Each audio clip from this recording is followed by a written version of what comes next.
This is Brooke, and welcome back.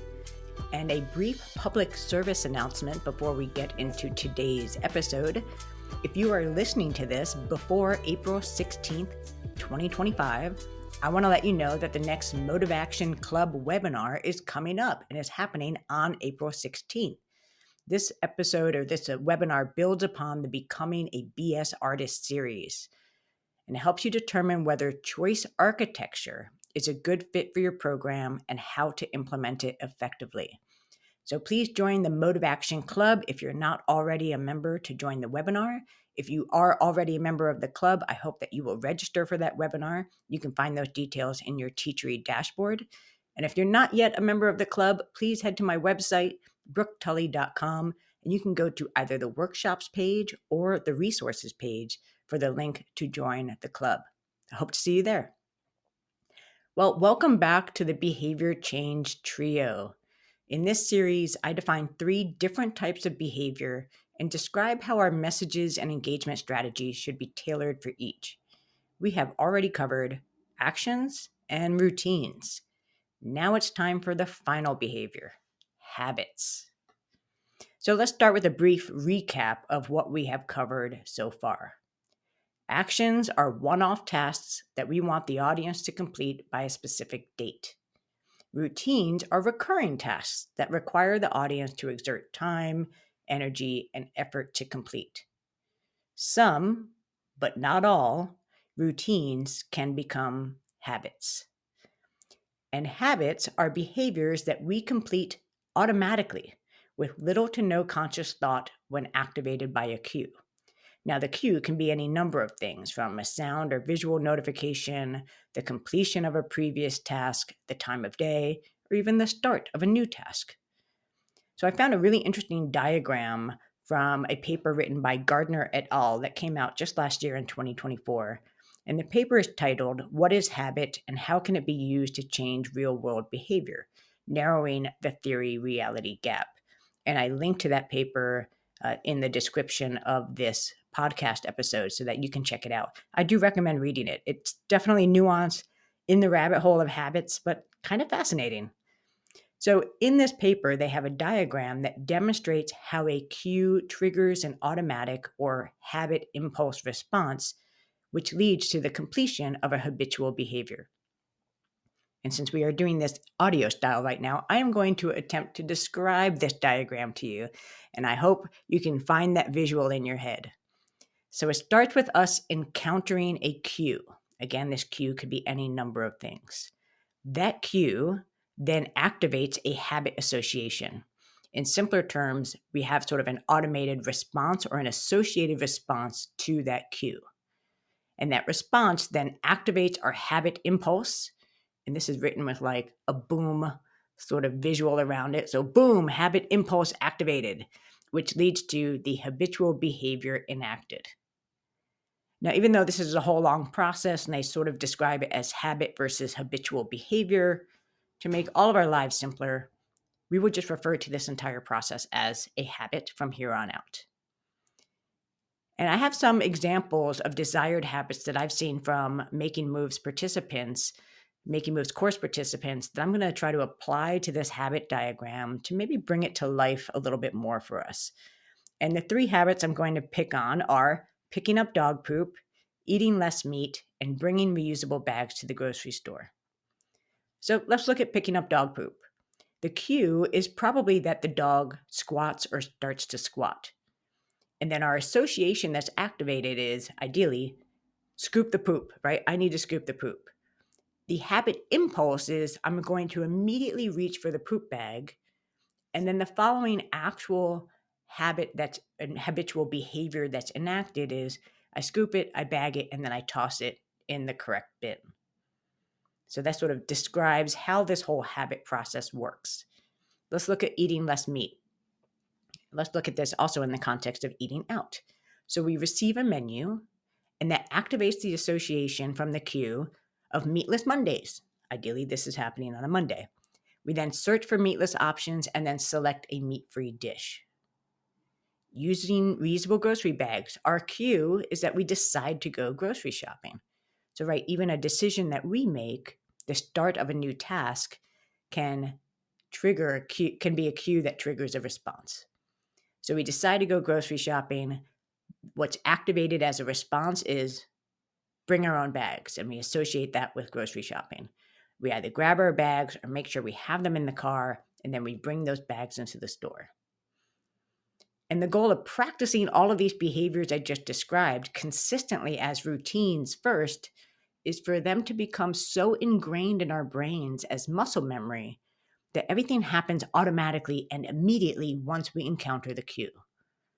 Right? Dog squats, everything immediately happens from there. We decide to go grocery shopping, the reusable bags are in our hands and in the store immediately. And a quote from Nir Eyal, who I've quoted a number of times in this series, this is actually my last quote from him. He says, "A habit feels uncomfortable when we don't do it. Exactly the opposite is true of routines." So that's how ingrained these things are supposed to feel, is that when we don't do them, it feels weird and awkward. So how do you spot habits in your project? Well, here are some indications that you have a habit, not a hobbit or a rabbit, in your project. The first indication is you want the audience to modify an existing habit to make it more sustainable. This could be a case where the existing behavior isn't entirely bad, and with a few tweaks could be completed in a more sustainable way. For example, if we want fishers to adopt sustainable fishing practices, we don't need the audience to learn an entirely new livelihood or practice. They can still complete the basics of their habit, their morning ritual, grabbing their fishing gear, getting into the boat, going out to sea, coming back at a certain time, and so on. However, they will need to revise some of their associations with the cue of going fishing, including fishing outside of the restricted zones and only using approved legal gear. The second indication that you may have a habit is you want the desired behavior to replace an existing habit.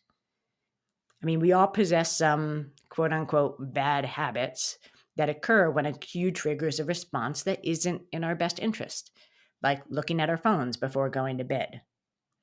Instead of modifying the existing habit by locking social media channels or eliminating the habit of looking at anything before bed, as if, we might seek to replace it with an alternate behavior like reading a book or journaling. We try to achieve a similar goal if we are looking to get restaurants to adopt composting. So we're introducing an alternate habit of composting food scraps and organic matter to replace the existing habit of throwing everything into the landfill bin. Since this new habit requires learning what to compost and how to manage a compost stream, the behavior starts as a routine before ideally progressing into a habit. And the third indication is that you want to introduce your audience to an entirely new habit. This may be a scenario where you are introducing a new behavior to everyone. Like, back in the day when scooping the poop and reusable grocery bags wasn't even a thing. However, it can also include introducing a new habit to an audience segment that has not yet started the journey of change, even though others have. So let's say we're trying to get our members to become fully engaged in the organization's work, and they're not yet doing that. Then this would be a new habit that we are trying to achieve. And our aim is to have every communication the organization sends, that's emails, registration links, social media posts, cue an automatic response from the member who would then read, click, sign, join, and share. And as you can imagine, achieving this level of fandom and engagement from subscribers and followers is not easy. Therefore, it is best to set realistic goals for what percentage of the audience will become disengaged as a habit, what percent may continue treating the task as a routine, and how we can continue to close the gap between the two. So these three indicators that I mentioned, I actually listed those off in order of increasing difficulty. It is less challenging to ask the audience to modify their habit slightly than it is to introduce an alternative or a brand new habit. And please note that I said less challenging, but not necessarily easier or faster. Those are really contingent on the audience, the desired habit, and the resources available to support the audience.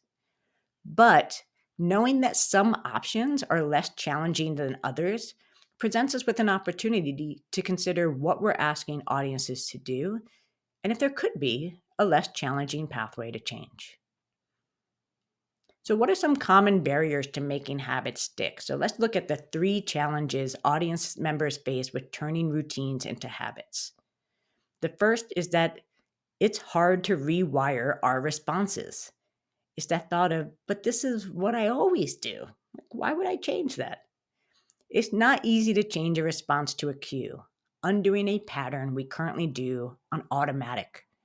And even though habit modifications and alternatives may be less challenging, they still ask the audience to disrupt, stop, or reject their instinct to do what they have always done.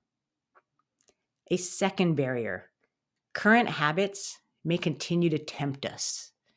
I liked what I was doing before. All current habits exist for a reason. We enjoy them, we're comfortable with them, and they often make our lives easier. This means we can be tempted to go back to old habits as we are learning to adopt new ones. The risk is always there. Thirdly, it can become a drag to keep going. Oh, will there ever be a day when I don't have to do this? In the previous post on routines, we talked about using reminders, support, and motivation to help audiences be consistent with practicing their routines. However, the struggle of repeating a new or modified behavior doesn't magically go away once it becomes a habit. It can continue to be annoying and tedious to do. I'm looking at you, dental floss. That's right. So here's what audiences need from us to keep going for the long haul. Our job is to encourage audience members to stay consistent with new habits until they become second nature, and to help them resist the temptation to return back to those old habits. So audiences need to receive these 3 elements to keep on keeping on. Number 1, and of course, this is my absolute favorite because I talk about these things all the time: motivation and enjoyment. I'm going to actually pull a quote here from the Gardner paper I mentioned before. Even for habitual behaviors, long-term maintenance will likely require a base level of positive motivation towards the habitual behavior. A base level of positive motivation. Now, we would love to believe that our work is done once the audience has successfully adopted a sustainable habit, right? But as we learned in the barriers section, habits aren't guaranteed to last forever. Our job is to find creative ways to sustain the audience's motivation to avoid regression. We can do this by regularly updating our outreach materials to keep them fresh, new, and engaging. Receiving new messages about the benefits of maintaining a habit reminds audience members why they initially made the change in the first place, which helps them feel a renewed sense of commitment to continuing their practice. We can find ways to make it fun. Finding the fun in doing a habit day after day can increase the enjoyment factor. This is an opportunity to get creative and maybe even a little silly to help habits stick. We can also provide recognition for their achievements. The long haul can feel long, but if we intentionally divide forever into milestones, we can celebrate and recognize the audience's achievements, which provides then a motivational boost for them to keep going. So I wrote a blog a while back on feedback loops. There's also a booklet and a how-to video on it. And there's a section in there about upping the ante of motivational boosts. I recommend checking that out for ideas. It has ideas on using milestones, badges, and contests that can all be used for this stage of the habits. And lastly, under motivation and enjoyment, help the audience brush off the setbacks. And here is another quote from the Gardner paper. Habit disruption intervention should frame lapses as temporary, permissible setbacks, not irreversible failures.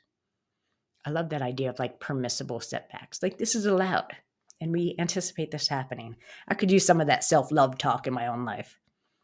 Okay, the second element that we need to provide our audience to help them keep on keeping on with habits are cues and positive associations to help trigger the desired behavior. Automatic habits are an instinctive response to a specific cue, which we learn over time and repetition. To build a new habit or disrupt an existing one, We can teach or provide new cues and new associations with those cues to elicit the desired response. We can do this by creating fun, easy to remember phrases that audience members can use to establish this new cue response association, like lefty loosey, righty tighty. Another post that I'll reference here is one I wrote about, it was in the On the Bias series on fluency shortcuts. And actually describes how things like lefty loosey, righty tighty work and get into our brains. Another thing we can do is offer new sound or visual cues to prompt a new habit. So this technique has been used to help people shorten their shower times to conserve water by providing maybe like a waterproof timer they can use in the shower, or some places have even recommended specific songs to play that help you keep your shower time to just 5 minutes or a little over 5 minutes. So those are great sound and visual cues. We can provide the audience with tips and techniques for disrupting their current cue responses. Granted, this is easier said than done since it does require conscientiousness and willpower to disrupt your own impulse. But it still doesn't hurt to equip our audience with some mantras or mind tricks that work. We can use friction to make undesirable habits challenging to continue. So think of the many apps that remind us how much time we spent on social media, or that automatically block us from looking at certain apps during specific times of the day. These tools introduce friction to reduce the availability and accessibility of those habits. An example that I want to share here is that the UN launched a campaign called Pause Before You Share during the COVID-19 pandemic. And it was meant to encourage social media users to consider the credibility of the information they read before sharing it with others on the channel. By asking people to pause before they act, helps them switch from impulsive to more thoughtful reactions, or in other terms, switching from system 1 thinking to system 2 thinking. So that's some ways that we can kind of provide the audience with like a tip and technique for disrupting their own modality. And the third element that we can provide to our audiences is a social support network. Habits can begin to feel like a slog, partly because it feels like a lonely endeavor. Unfortunately, when we feel like we're the only ones, kind of suffering through this habit creation process, we can become more tempted to give up and return to our old ways, which obviously we want to avoid here. Creating and supporting a social network helps audience members feel less alone. We can do this by featuring real-life examples of audience members adopting new habits in our outreach materials. We can even have them provide personal tips and techniques for staying consistent with their practice that they can share with others. We can consider creating a community group, chat, or forum where audience members can share their journey, ask questions, vent, and exchange resources. If feasible and realistic to do, consider bringing audience members together. When they are together, they can co-create a set of best practices based on what they've been doing, serve as mentors to those who are starting their journeys of change, and continue building their own capacity. Lastly, see if there is an opportunity to share updates on the number of people adopting the new habit and the collective positive impact it's having on the planet. So even though the habit stage is often the final step in our behavior journeys, audience members who reach this stage shouldn't fall out of our target audience segmentation. We want audiences to practice sustainable habits forever. So we must continually and forever nurture their involvement and keep them engaged. Be sure to plan your outreach efforts and budgets accordingly. Well, that's a wrap. We have covered all 3 types of behaviors in the behavior change trio: actions, routines, and habits. Oh my. The behavior journeys you're designing may not contain all 3 types, and that's okay. Not every journey ends in a habit. Some time-bound journeys mainly involve actions with a few hopeful routines sprinkled in for good measure. You may not correctly distinguish routines from habits every time, and that's also okay. The intention is to understand how these different behaviors look and feel to our audience so that we can provide the tools, the support, and the motivation they need most. And so that we, for ourselves, set realistic expectations for what we can expect to achieve. I'd love to keep the learning going. I am planning to host a 3 Types of Behavior webinar on May 15th for members of the Mode of Action Club. This is another plug to join the club. So we will be looking at these different behaviors in more detail, what they mean, how to identify them, how they make a difference in our project. So that will be in the middle of May. Please try to join before then or join before the upcoming one on choice architecture. Thank you so much for listening. Please take care.